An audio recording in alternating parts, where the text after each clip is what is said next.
नमस्कार श्रोते हो, दीपक रेगे कथाकथन चॅनलवर तुम्हा सगळ्यांचं मनापासून स्वागत.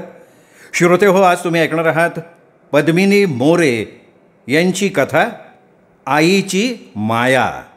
पण तत्पूर्वी तुम्ही जर आत्ता चॅनलवर पहिल्यांदा आला असाल किंवा अजूनपर्यंत चॅनल सबस्क्राईब केलेलं नसेल तर प्लीज चॅनल सबस्क्राईब करा. श्रोते हो, ऐकूयात पद्मिनी मोरे लिखित आईची माया. बाळूबा हा खूप गरीब कुटुंबातला मुलगा होता. त्याच्या घरी त्याचे आई वडील आणि एक लहान भाऊ होता. त्याला मोठी बहीण होती, पण तिचं लग्न होऊन ती आपल्या सासरी नांदायला निघून गेली होती. पण तिच्या लग्नाचं कर्ज आई वडील अजूनही थोडं थोडं करून फेडत होते. बाळूबाच्या वडिलांची तब्येत तशी थोडी नाजूकच. त्यांना जास्त नेटाचं काम जमत नसे. त्यामुळे बाळूबा शाळेत असतानापासून सुट्टीच्या दिवशी काम करायला जात असे आणि आपला शाळेचा खर्च तो स्वतः भागवत असे. बाळूबा हुशारसुद्धा होता. तो नेहमी चांगल्या मार्कानं पास व्हायचा. तो 10वी नंतर सोलापूरच्या कॉलेजमध्ये जाऊन शिकायला लागला. कॉलेजमध्ये शिकत असताना 4 दिवस सुट्टी लागून आली. त्यामुळे तो गावी आला आणि नेहमीप्रमाणे सुट्टीत काम करायला लागला. दुसऱ्या दिवशी बाळूबा सकाळी लवकर उठून तोंड बिंड धुवून चहा पिऊन हातात कोयता घेऊन रानात निघाला. त्याच्याबरोबर त्याच्या भावकीतली 4 मुलंसुद्धा होती. पडीक रानामध्ये मोठं आपट्याचं झाड होतं. सगळ्यांनी आपट्याच्या झाडाच्या फांद्या तोडायला सुरुवात केली आणि मोळ्या बांधून सगळे घराकडे निघाले. घरी आईनं भाजी भाकरी करून ठेवली होती.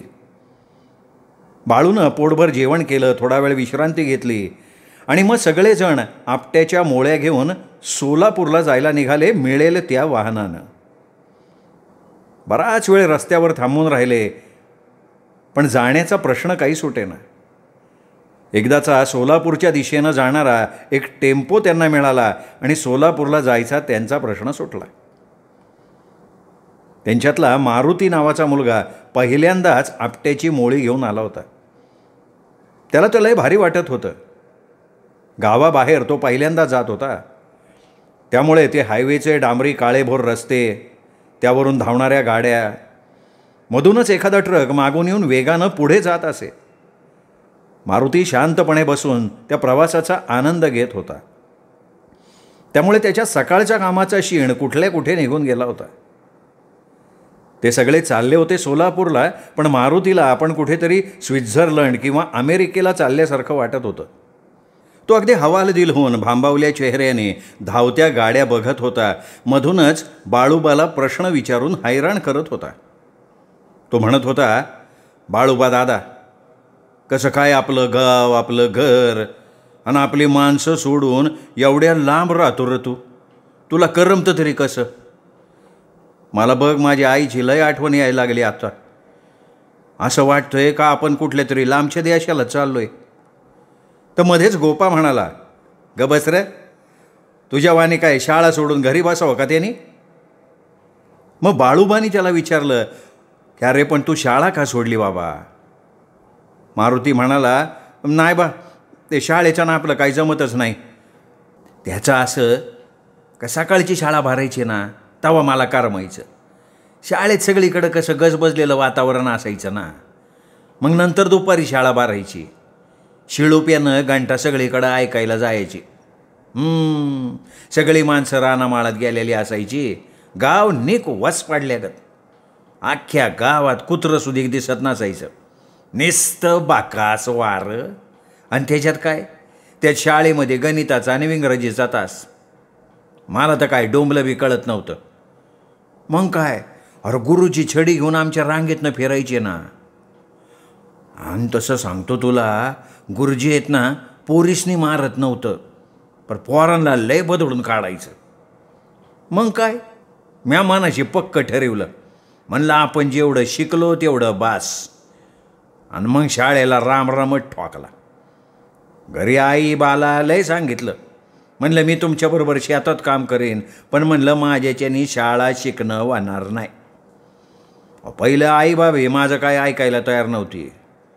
आईच्या हातापाया पडलो, लय रडलं.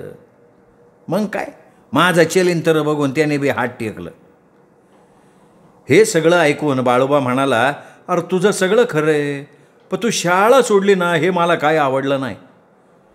ह्या अशा गप्पा मारण्याच्या ओघात सोलापूर कधी आलं ते त्यांना कळलंच नाही.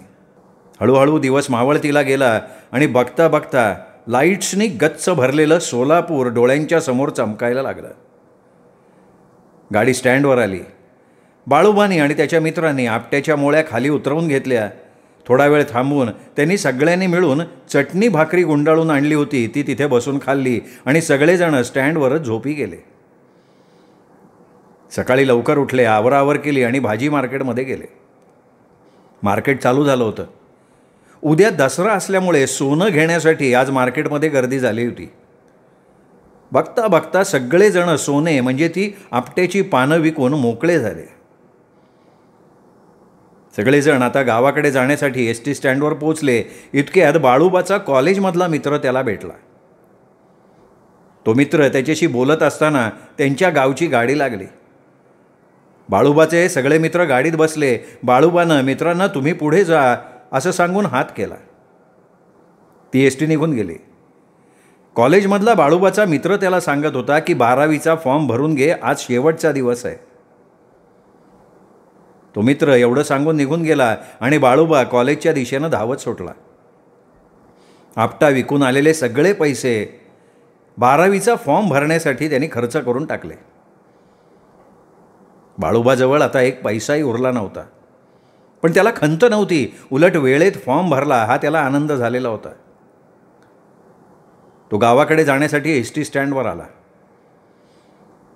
त्या मार्गानं जाणाऱ्या गाड्या लागल्या होत्या, पण करणार काय, बाळूबाकडे पैसेच नव्हते. आत्ता काय करावं त्याला काही सुचेना.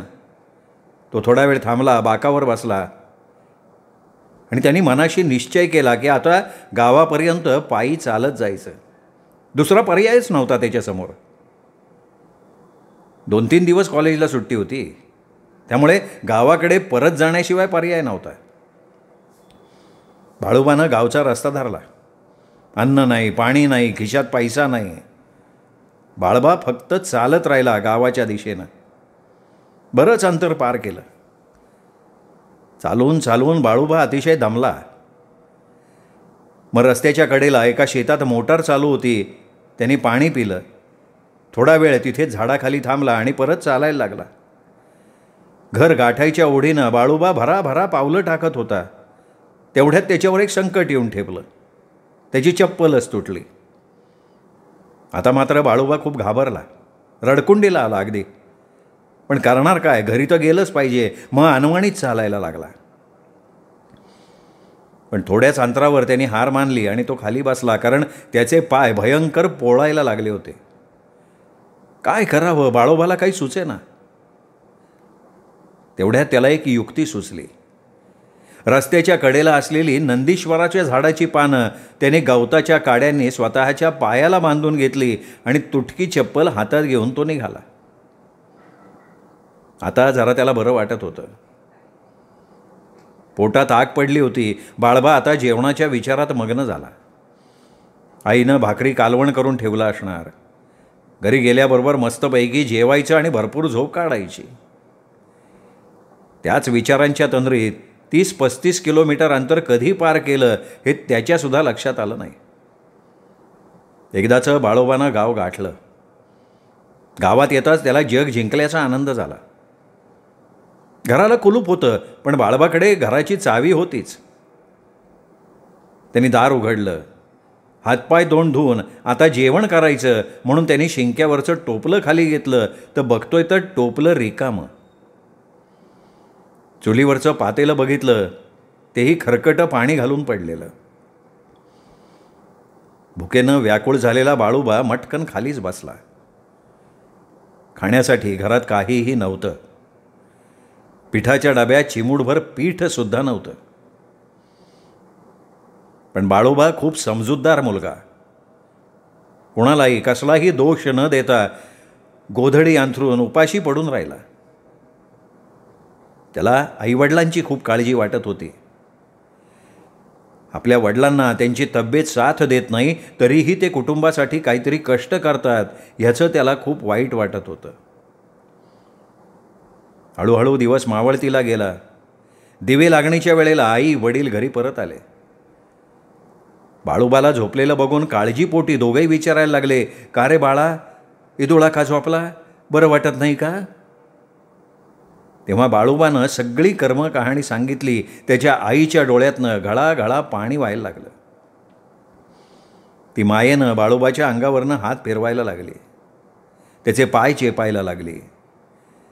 तेवढ्यात बाळूबाचे वडील तिला म्हणाले, अगं रडत बसू नको, त्याला काहीतरी करून खायला तर घाल की. आई म्हणाली, अहो घरात काय बी नाही, काय करणार मी तरी. आणि मग ती बाळूबाच्या वडिलांना म्हणाली, तुम्ही असं करा, तुम्ही गावात मथुराबाईच्या घरी जावा. माझा 2 दिवसाचा रोजगार राहिला आहे. माळवं विकून आल्यावर पैसे देते असं त्या म्हणल्या होत्या. त्यांना म्हणावं शेरभर ज्वारी द्या आणि येताना पिठाची गिरणी चालू आहे का बघा आणि ती ज्वारी दळून बी आणा. बाळूबाचे वडील पिशवी घेऊन गेले आणि ज्वारी घेऊन परत आले.